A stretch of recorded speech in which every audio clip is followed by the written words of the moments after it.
Guys, my friend Vic is going to talk about how Fair-Eye are not cold tolerant, and you're going to listen. Kind of no such a thing. I don't know where that started from. They're not cold tolerant, you know. They just have to warm up the next day. So that's probably not gonna happen in every state other than Florida and maybe some parts of Texas. So they're not cold tolerant. I mean, if it's cold weeks on end, you know, they're gonna die. And so just do away with the whole cold tolerance thing is what I'd like. And even in Georgia, right? Yeah. Like Yeah. Georgia, which is only 6 hours north of here, Right. it is not cold tolerant. No, because it stays cold too long. So it is definitely important that in the winter, your tortoise house is actually heated until at least 50 to 60 degrees. Exactly. You don't want it too hot, because then they're all active and, you know, acting up. You want them to be, you know, like 50. 50. Because then they don't act up too much. Otherwise, there would just be a bunch of fighting going on. Not everybody saw, and I didn't showcase exactly what you were doing for heat in the last video. Vic actually has these red cane heat mats kind of sprawled out everywhere and cover it with a tarp to retain the heat, but this heat mat is actually sitting on top of the tortoise. Yeah.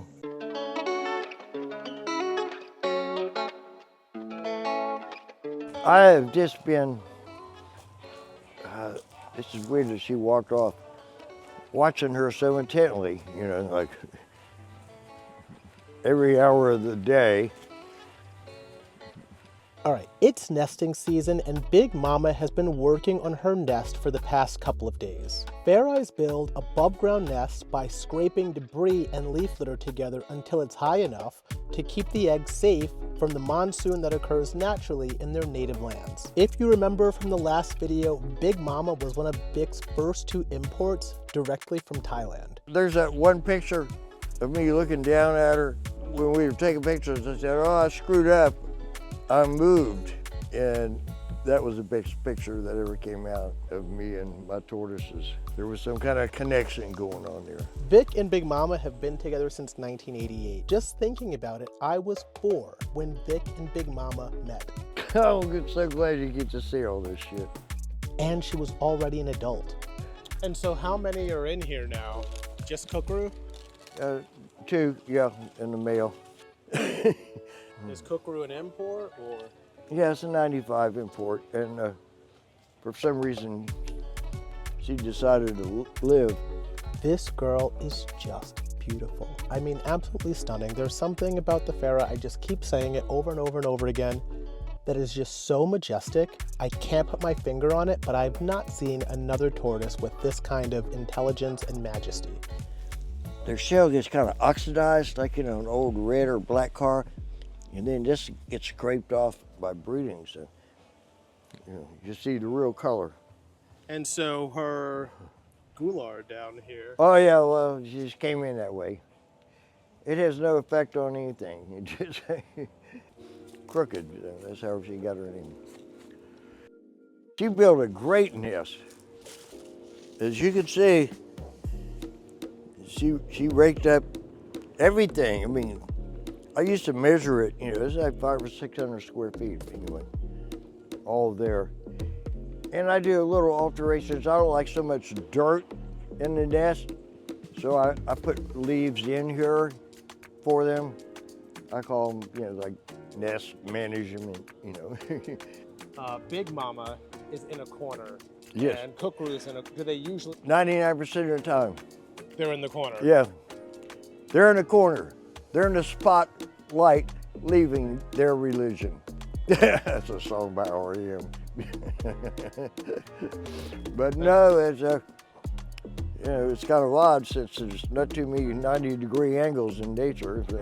These 2 get along very well. No, these guys do great. Now, did they grow up together? No. No. No, matter of fact, the male over here would constantly go over the fence and be here.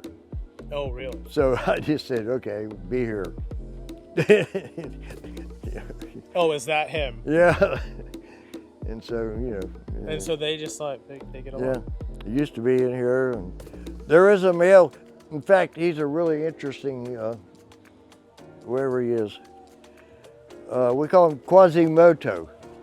The male that's in here, he was out of my very first clutch. 1990, just like the very first one. Only 7 of them lived. Wow. And he's here and here somewhere. But he's all deformed. But I kept him anyway. And why do you think he's deformed? Who knows? Like,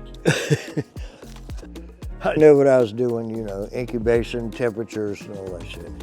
We're jumping ahead a bit here. I spent the next few hours looking for Quasimodo, who had managed to climb over the fence into the next pen. But this guy is massive.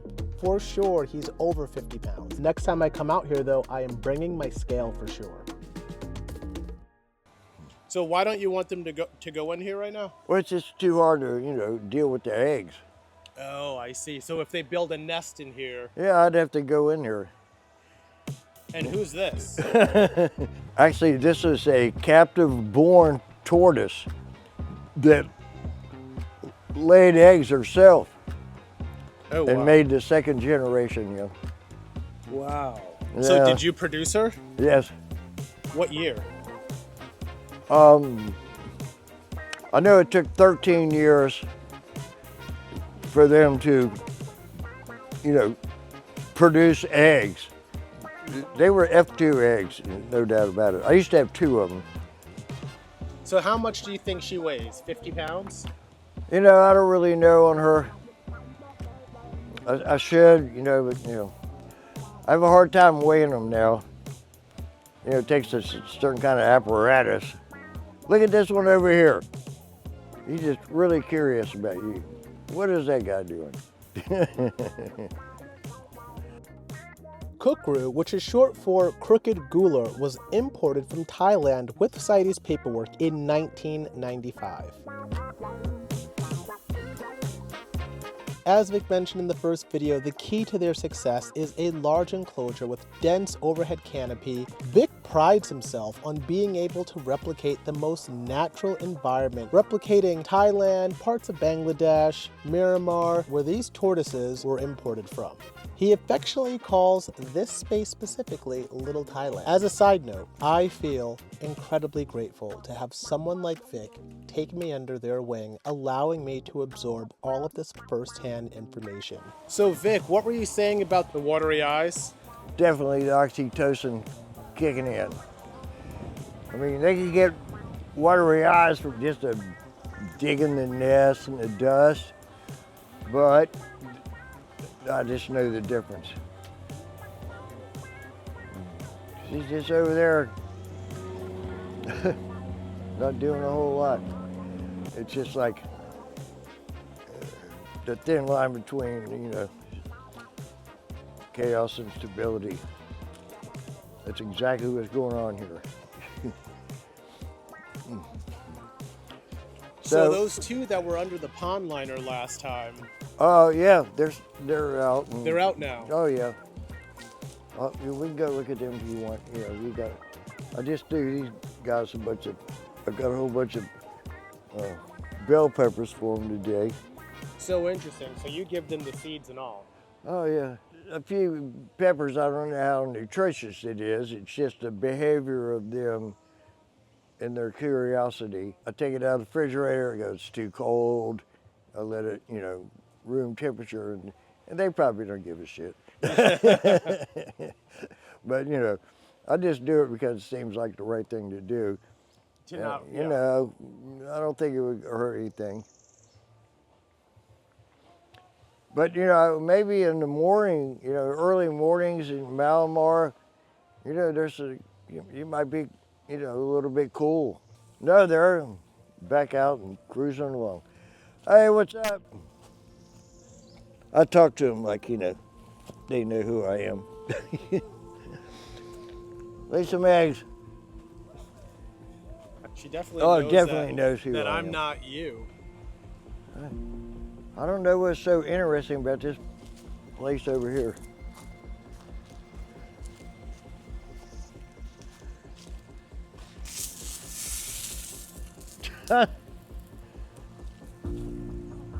So these are all on a timer. They're just constantly going off. Right. And her name is Callie. Anyway, so she made this nest, and to tell you the truth, I wouldn't know if the eggs are in there or not, but I don't think they are. But yet she's abandoned the nest.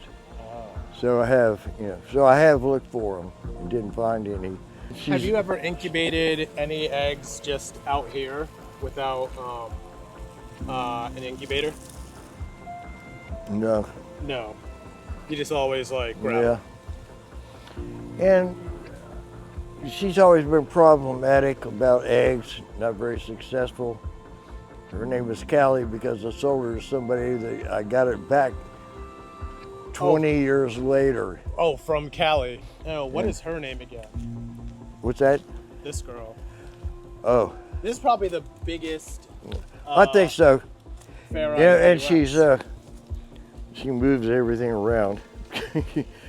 But she's only 23 years old, which is really young to be this big.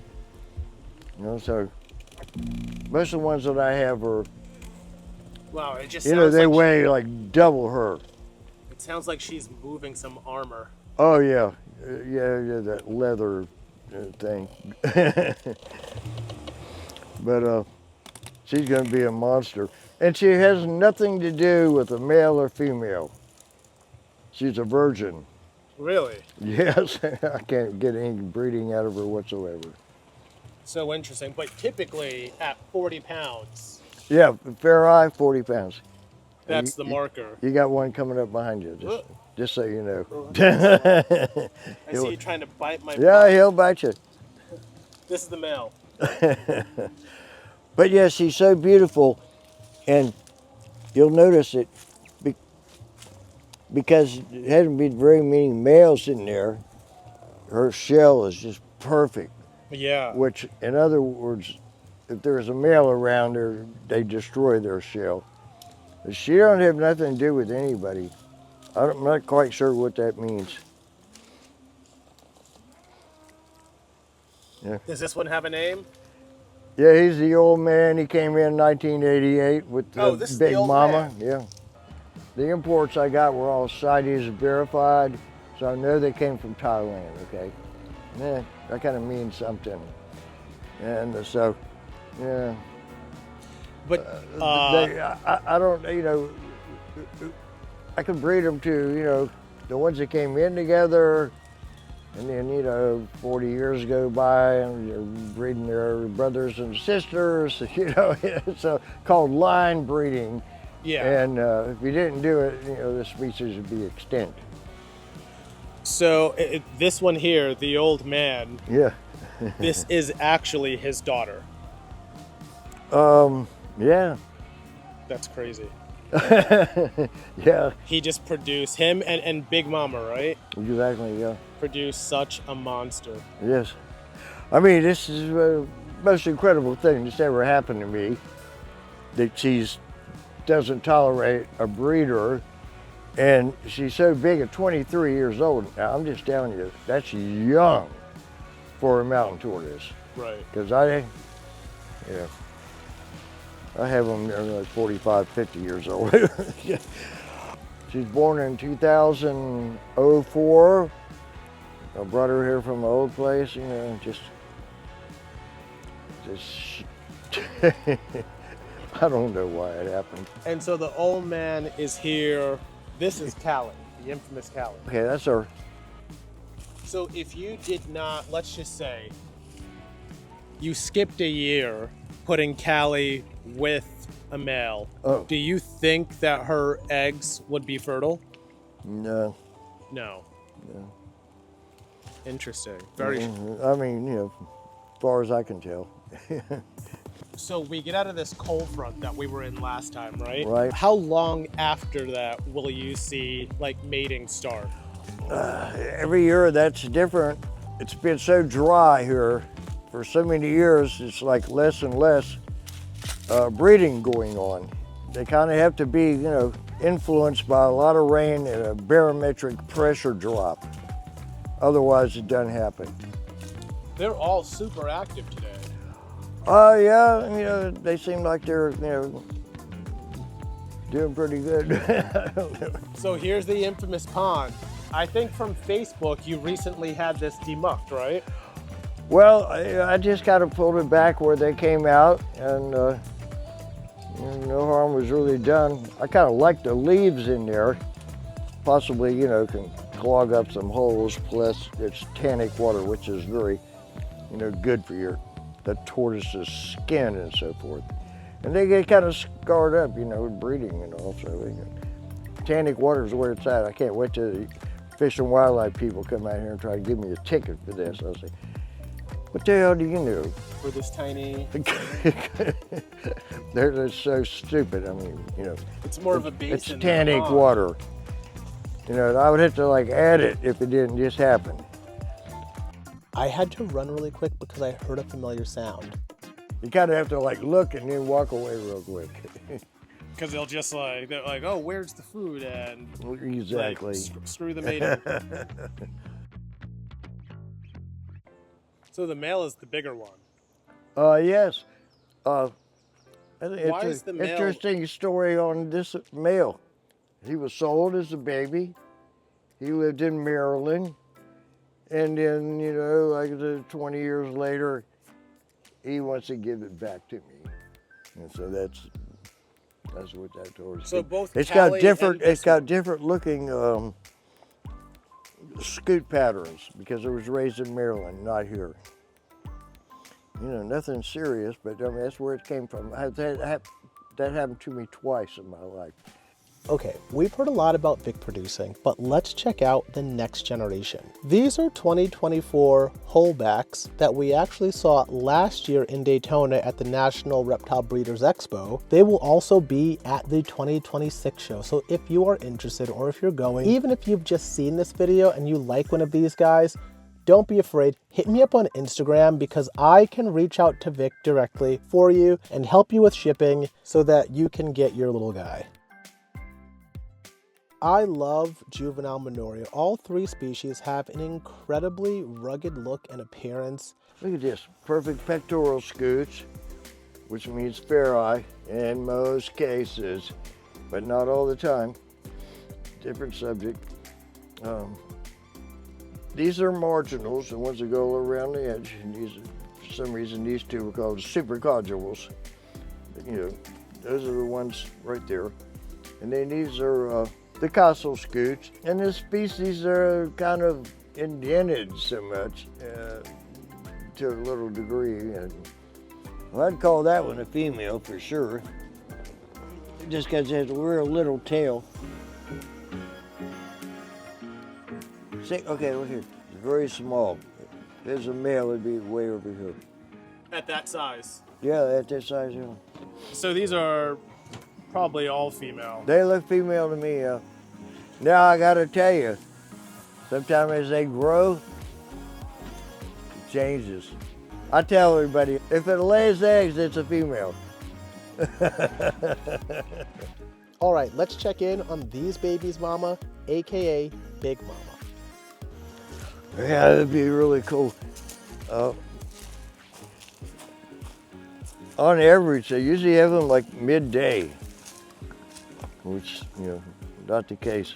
All right, I want to keep my distance because I don't want to spook Big Mama before she enters that trance-like state. Tortoises can easily be spooked when they're building their nests. See, she's still doing the back sweeping thing. And such is life. Big Mama did not end up laying her eggs today. It took nearly a week from the shooting of this video, which was in early May. But I hope you found this video incredibly educational. Whether it's the Brown Mountain Tortoise, Emmy's, the Black Mountain Tortoise, Emmy's Fair Eye, or if you're a baller, the Impressa, Minoria in general are one of my favorite species, and I look forward to the day where I can work with all three. That's it for now, guys. Peace out.